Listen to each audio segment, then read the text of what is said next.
Shalom, welcome to the Jewish View. My name is Rabbi Nachman Simon with the Chabad House of Dalmar, together with Mark Ronich of Statewide News Service. And who do we have today, Mark? Well, one of my favorite reporters for a long time. We both came into the state capitol around the same time. Fred Dicker.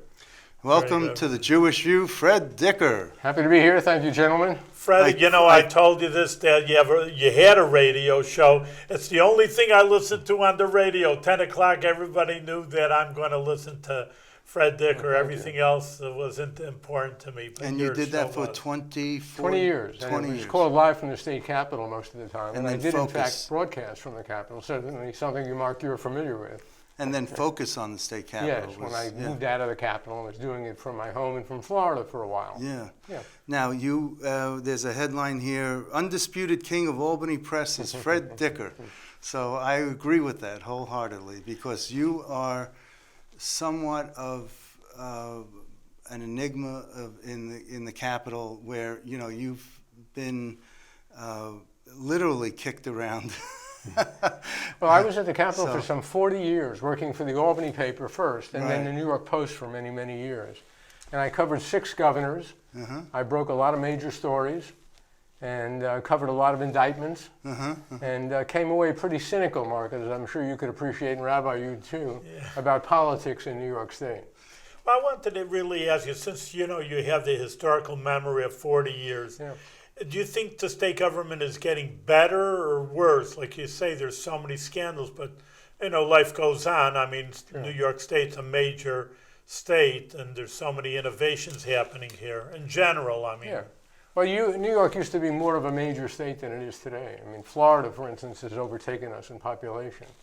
But on the question of the caliber of the people in state government, I think without a doubt, based on my experience, and I suspect Mark would agree as well, that there's been a precipitous decline in the quality of the people who are running New York State government, to the point now where I view the New York State government as a backwater mediocrity. And I say that in the context of somebody who knew something about the Rockefeller administration, which was outstanding in terms of creative ideas and creative people. The Hugh Carey administration, which was built around the need to save New York economically, and brought in some of the most talented public administrators I'd ever seen.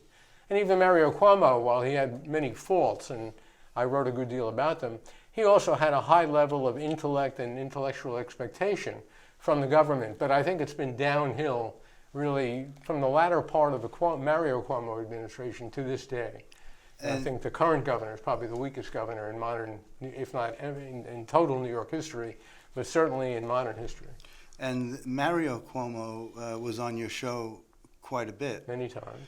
And but then he stopped coming on. So what was Mario Cuomo would fight with reporters a lot, and he fought with me in particular a great deal. And he would go sometimes 3 or 4 months without talking to me, and then other times he would be garrulous and would be calling me a few times a day. And I mention that in the context of something that used to be pretty unique at the Capitol, as you know, Mark. I mean, at the Capitol, journalists used to have a direct relationship with governors. I mean, Mario Cuomo, some days, say during the budget stuff, would have 3 or 4 press conferences a day.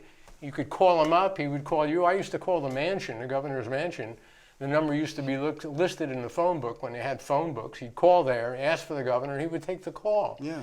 Today, very little contact between governor and the press, and that became the case with Andrew Cuomo, and it certainly was the case with George Pataki. With Mario, I remember we would go into his office, and we'd all sit around the table, and we'd put our microphones in front of him, and it was just such a cozy, it was so cozy just to be there. I mean, he would sit there without his coat on. But he would talk endlessly, Mark, and it reached a point, I don't know if you felt this way. But at least I was sitting down. No question. But it reached a point where some of us, Mark Humbert, for instance, and I used to talk about this, I think we called it terminal availability. He was too available because you would speak to him as a governor in New York, you'd run upstairs, try to write something, and then he'd call you down an hour later, and you had to revise what you had written an hour before. And then he would do it again, and then again. I personally enjoyed that. I think I remember that you did. I remember disliking the fact that you did it because I thought you were encouraging them to do that. But I'll tell you, in a bigger sense, Mario Cuomo was a national figure. Hugh Carey was a national figure. George Pataki tried to become a national figure. Eliot Spitzer was a national figure. Certainly Andrew Cuomo was a national figure. Spitzer was the sheriff of Wall Street. He had a national reputation. But now with Kathy Hochul, she's basically a non-entity. Right. And most people who are familiar with what's going on at the Capitol say there's not even the presence of a governor, that we have a government dominated by the legislative leaders now, not by the executive. What's interesting with Governor Hochul is that she puts everything out in terms of video and audio and transcripts, and you don't even have to go to an event that she's at, because you could sit at your desk and 2 hours after the event you got it all in How do you your ask email. the question of a transcript? No, exactly. You don't. That's the only thing. The only reason why you'd want to go. But when you go to an event, she just slips out. She doesn't even stay for a press scrum. I mean, we have a governor now who did not earn her position as governor.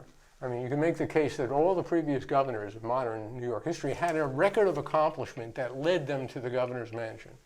The reason Kathy Hochul became governor is because she was Andrew Cuomo's lieutenant governor. That's right. Andrew Cuomo picked her for only two reasons. One, he wanted someone from western New York, Erie County, and two, he wanted a woman. And there are reports, as you know, maybe you even did some of the reporting, Mark, that Cuomo, had he remained as governor, would have dumped her because he needed a third category. He needed a woman, western New York, and a minority, racial minority. Yes. So, I mean, she didn't have a background to prepare her for governor. She never earned it. Right. She just fell into it. And then she made up something where, I was county clerk, and I know local government, and I was in Congress, I know federal government, and now this is state government. Well, I think so, always that it's just, even she on just a national- stretches it, Well, she's doing the best she can with the little she has. Exactly. the that's it. national level also. I mean, who do you pick for a vice president? Who do you pick for a lieutenant governor? You're not going to pick someone equal to yourself. People say, hey, well, let's have that person. You're going to pick someone who's Well, Hugh Carey less picked than- Mario Cuomo. Yeah. And Mario Cuomo really believed he was better than Hugh Carey. In fact, threatened to take him on. And then, Carey had Marianne Krupsak, who tried to take him on. I don't think the selection of lieutenant governor necessarily has to be one that's strictly political or strictly mediocre, so you're not overshadowed. But generally, I think you're right.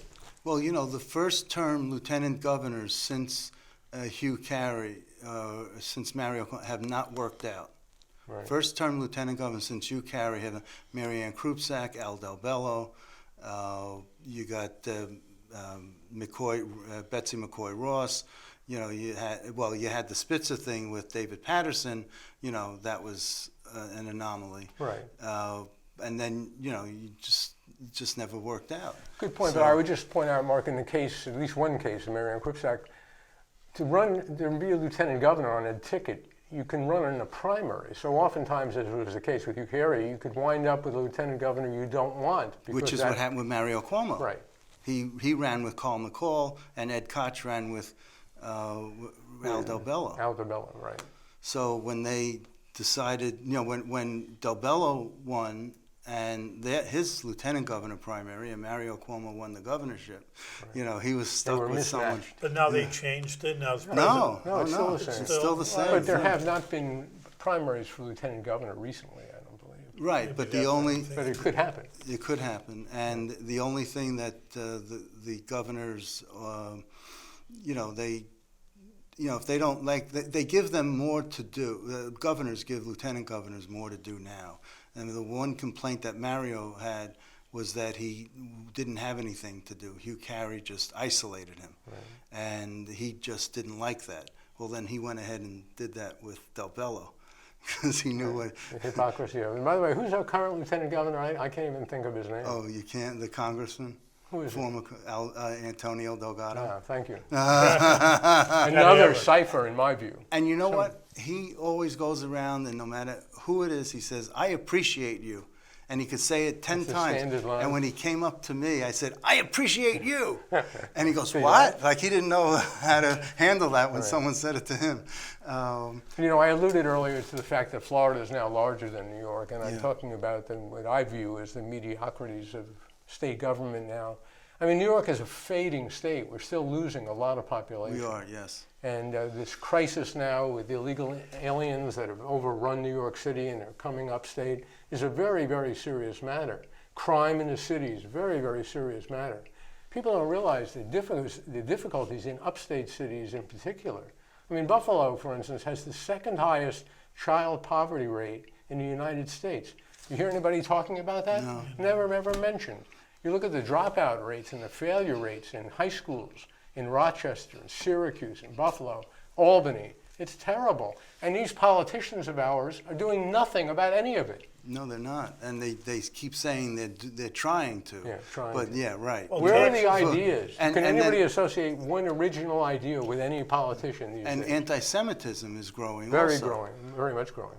And that's a big issue. But it's been problematic throughout the state for decades, and no one's Oh, ever it's done getting worse anything. and worse. And Well, of course, sometimes it's because of the economy. They always, I mean, it's how Hitler came into power with the recession. I mean, it's one aspect. that's a bit of a leap, but it is. I don't think it's that kind of a situation. But look, the Jewish population is shrinking other than the Orthodox or ultra-Orthodox. Maybe that'll offset some of the problem. But in New York City, there used to be a majority white population. It's no longer that. New York City is now a majority minority city. There used to be a lot of people involved in reform political movements. There used to be reform Democrats. They don't exist anymore. There used to be figures who were, representatives of the best ideals of liberalism. That's not there anymore. It's leftism now. It's radical socialism. Mm-hmm. So the dynamics have changed, and it's not to the state's interest, I think, the way it's gone. So I wanted to talk about you a little bit. Okay, sure. Sort of like a "this is your life" thing. You grew up in the Bronx. I did. I'm from New York City. I'm from the Bronx. I was born in Newark, but grew up in the Bronx. What neighborhood? Northeast Bronx, called Parkchester. It's Uh-huh. a stop east 177th Street on what used to be called the IRT line. The over there. IRT. Now I think it's number 6 line, maybe. And was that a good neighborhood at the time? Parkchester was a unique place. I don't know if you guys know about it, but it was the biggest private housing project in the United States. And it was started in 1939 by the Metropolitan Life Insurance Company. And there were a lot of veterans after the war who were living there. It was a very, very nice place to live as a kid. They had programs for kids. It was very safe. And it was a nice part of the Bronx to live in. Were your parents veterans, your father? My or- father was a veteran of the Army. He was a lawyer. And my mother, we're here at a library. She was a librarian. And she could walk to work. He worked in Lower Manhattan for the federal government. Okay. So he introduced me to Manhattan a great deal. And it was a whole different world back then, that's for sure. For sure. And where'd you go to high school? I went to James Monroe High School in the Bronx. Mhm. And I went to Long Island University in Brooklyn. What was your major? History. Oh, okay. But then I escaped New York City. I went to grad school at the University of Massachusetts in Amherst, and then at Brandeis in Waltham, Mass. And I never really went back to the city. I love living outside the city in rural areas. What was your major in Brandeis? History. History also? Yeah. Okay. That's always been I was my- thinking of going into history, and my father said, you can't make a living in Well, history. Well, I I had guess a- you also. Unless you're a professor. But I had what I thought was a pretty good line about why I preferred journalism to history. And I said that journalism, history was living life looking in the rear view mirror 60% of the time, whereas journalists look out the windshield straight ahead. So I got I've tired never of heard looking that. back. That's a good one, yeah. And then after to Brandeis, you came to Albany at the Times Union? Or? No, just in a quick nutshell, I was the editor of a radical newspaper when I was in grad school. They used to be called underground newspapers. That was my first introduction to sort of newspapering. Then when I dropped out of Brandeis, I got a job at the Holyoke Transcript in Holyoke, Mass. No longer exists. And the Daily Hampshire Gazette in Northampton, Mass. And the Springfield Union in Springfield, Mass. And then I got a job at the Saratoga paper. Came to New York from Western Massachusetts. So I went from the Saratogian to the Albany Times Union to the New York Post. And then to radio and TV. Okay. Wow. That was a quick nutshell. That was everything summed up. A lot happened during those years. That's though. true. But in radio, you know how narrow we have to be in terms of how Absolutely. quick we have to be.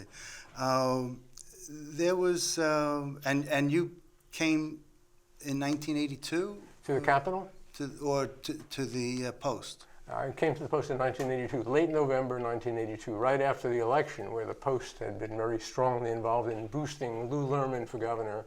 Mario Cuomo, of course, won. and they hired me about 2 weeks later. Well, you know, if Lou Lehrman won, this would have been the only state to have Huey, Dewey, and Louie as governors. I think only you would have known that, Margaret. I'm glad you pointed that out. What was your, now I got to tell you this, I was really surprised that one of my first stories that I covered was a story that you covered also, and I didn't know this.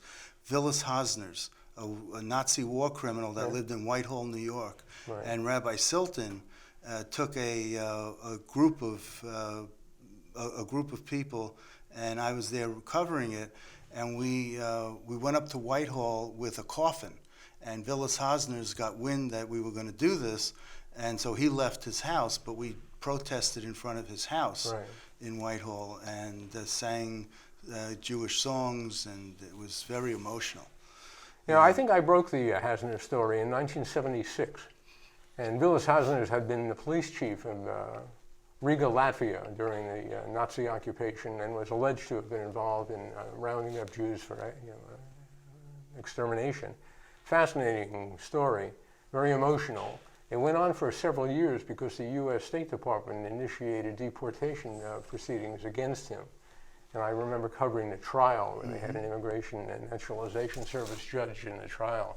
But that went on. Eventually, he was not deported, and I think he died a natural death. He lived right outside of Whitehall in a rural area. I forgot the name of the community, but it was in, fascinating story. I had forgotten that you were involved in covering it, Mark. And that was one of my stories. Were you in college then? You were pretty young then. Yeah, well, I was. I started early, yes, Okay. And I. Also, my first interview was with Nelson Rockefeller when they did the ribbon cutting of the Empire State Plaza, the concourse. That's when he pulled the rug out from under the Republican candidate for governor and basically endorsed Hugh Carey. Yeah. He threw Perry Duryea under the bus, I think. Yeah, he did, yeah. Carey gave the name Rockefeller Plaza to Rockefeller, and Rockefeller basically gave him his endorsement. Uh-huh. So that's interesting. So what happened with Norm Adler and the Assembly House Operations Committee? Well, I had done one of the biggest stories of my career, I would say. It was a story about phantom employees that the state Senate Democrats had on the state payroll. They had names of people being paid with state money who were not state employees. They were working in campaigns for Democratic candidates for the Senate, and they were hiding that fact. I mean, it was, in my view, clearly criminal. And it was a huge story. It led to 5 or 6 district attorneys beginning investigations, and it led to 5 people, including the Senate Democratic leader, Manfred Orenstein, getting criminally indicted by Bob Morgenthau, the Manhattan DA. And you can just imagine what a series of stories like that were like in terms of the impact that it had. Part of the impact led to a lot of tips to me, and one of the tips was that over at the Twin Towers building in Albany, or the One Commerce Plaza, at the Assembly Democratic House Committee operations, that there was some kind of an illegal operation going on there of political use of state employees, not the same as this phantom employee thing, but something that was scandalous. So I went over there one day and brought a cameraman with me, and also brought, and Judy Sanders, the late Judy Sanders from Channel 6 was with me as well with a TV camera. And Norman Adler was there. Norman Adler was the chief of staff to the Assembly Speaker at the time, Mel Miller. And so I went up and I asked to see this area where I was told they were running a political operation. And I had some back and forth with the staff. And then out of the blue, this fellow Norman Adler comes running out of his office, screaming like a lunatic at me. I don't know if you remember the line, but he was screaming, call Jeff Taylor, who was their public relations guy. And I stood there saying, I just want to see what's going on here because I'm told something improper is. And he just sort of backed me up and then pushed me, and I fell down. And the cameras caught it all. It was on the front page of the New York Post, and it made, actually it made CNN back then, to the point where I had a friend who came back from Italy saying he had seen me on Italian television on CNN. So it was a huge story. My editor wanted me to file a criminal charge against him for assault. I decided not to. I wasn't hurt really, I just shook up. Plus the publicity was amazing. My phone rang a few hours later. It was Andrew Cuomo down in his father's office. Mario Cuomo was governor at the time, saying they were all watching it on TV. They thought it was incredible. And they thought this guy, Norman Adler, was probably on drugs, that nothing else could explain it. And it may be that he was. I never asked him. He would have knocked me down again, probably, if he did.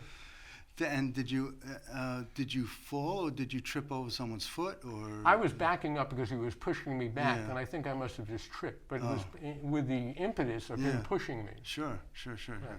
Oh, by the way, when I fell down, I don't know if you remember, but the TV reporter who was there, Judy Sanders, put a microphone in this fellow Norman Adler's face and said, Mr. Adler, why are you so brutally beating Mr. Dicker? And everyone thought that was hilarious. I mean, just that she was so formal in the middle of something like this. Mr. Dicker, Mr. Adler. Well, Judy was one of the better reporters. Hardworking, and and it's very sad that she died a premature death. It's a real loss. It really was. What else did you? Well, one of the stories that I was especially proud of, and it was, to me, extraordinary, involved Elliot Spitzer. And Spitzer's use of the state police to track Joe Bruno, who was the Senate Majority Leader at the time. A very impressive guy, Bruno. And it was something, it looked like something that Richard Nixon would do, using the apparatus of the state police to spy on and track and try to set up, in fact, the leader of your opposition. And people may remember that Elliot Spitzer once described himself as an effing steamroller who would roll over anyone who got in his way. Well, it didn't work out too well for Elliot Spitzer. No, it didn't. No. And then David Patterson came in. He was there, a lovely guy. He was there for, a couple of years. I liked his honesty with to this day, by the way. The first thing that he came out and he said is that, yes, I did drugs. Yes, I cheated on my wife. Yes, if you're going to find out all these things, I did it. You know, that we was have just an a open terrible marriage. way, in my view, for him to kick off his, his first day as And I governor. was like, It was embarrassing. what? So, and then Andrew Cuomo, a whirlwind, came in, and look how they've all ended up. So many of them. I know. I have a list of legislative bad apples. Like 45 people or 50 people on it? 70, yeah. 70? Yeah, it's up to 70. I mean, a lot of younger viewers may not be aware of the terrible, scandal-scarred history of the last 30 years or so in New York with our leading political figures. I mean, it's just terrible. Oh, one of the things that I wanted about the Senate Democrats, you said had people on the payroll who didn't work. The Republicans had one person on the payroll that was collecting a pension afterwards, but Betty Flood was on from Kyler News Service, may she rest in peace. She was on there, but the LCA decided not to do anything and, give her a pass. Well, she was a unique figure who was very close to one of the Senate Republican figures, I think one of the top people over there. And the problem with her was that she was presenting herself as a journalist running the Kyler News Service while she had been on the payroll, not just retired, but on the payroll of the Senate Republicans. And supposedly she was doing some public relations work for them. But that in the modern times, the sort of post-Watergate era, the idea that you're a journalist and someone on the government payroll just didn't cut it. And she was from an earlier era, I think. But the LCA didn't accept her wouldn't accept her as a member for that reason. They did accept her. I think in maybe earlier days, but not in the latter days. She was not a member. Oh, really? When she left the LCA, they would have taken her office away, I thought. No, well, the offices aren't given by the LCA. They were given by the legislature. And she had a friend in the legislature who was taking care of her. I see. Just sort of a footnote to history. Fred, and we have a few more minutes to go. Oh. And, you said as a good reporter, you look through the windshield forward. Right. Like we were talking about the problems of New York State, the scandals, and how it's even behind Florida was always the #1 state when I was a kid. But do you have any advice, any ideas to make New York State #1 again, better state? Well, the ideas that I would have probably would not comport with the ideas of the majority of New York voters who are heavily Democratic, very, very liberal. I mean, it seems to me the answers are obvious. We have to be a business-friendly state. We have to be a state that's against criminality. We have to be a state that attracts high-quality people. And we're none of those things now. I mean, I think the state's future is bleak, as much as I regret having to say that. I'm looking to get out, go to Florida. And a lot of people I know feel the same way. But look at the chaos today in New York City. Look at the chaos in Albany and Buffalo. I mean, our state is in real trouble. And what's the answer? The answer, especially as a rabbi, the answer is there's nothing really new to be learned. I mean, you learn from history and tradition, and we know what works. We know law enforcement works. We know business-friendly environment works. We know having intelligent, quality, high-caliber people in office works. And we don't have any of those things. That's what we need. Is there any idea, talking about retiring, do you have anything about coming back, a monthly show, a weekly show? I'm pretty much done. Because your voice was really I'm pretty much major. done with New York. I mean, Really? it really hurts me to see what's happened to this state.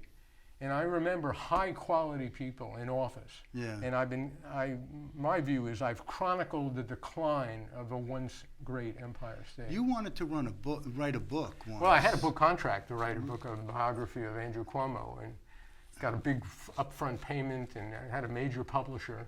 But that fell apart when I had relations with Andrew Cuomo fall apart because he had made promises that he would cooperate and then he refused to.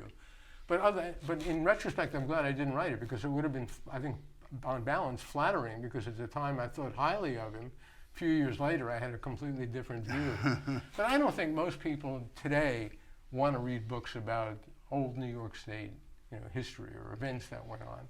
It'd be interesting to some people, but I don't think there would be a big I had a audience. picture in my office of me with Andrew Cuomo. Right. And then someone took it down. I can't find it. I don't know. Someone Probably got so upset with Probably it. some woman who was offended by the allegations against him. Fred, I'm so glad to have you on. I admired you on the radio. Well, thank you. And, and then I saw you and I says, you have to come to the Jewish View. So you're an institution in yourself for the last 40 years. And, we only hope that you have I can say a little Yiddish because I'm in the Jewish View. Gesund should be with health and happiness, and wherever you go, you should do tremendous things for us.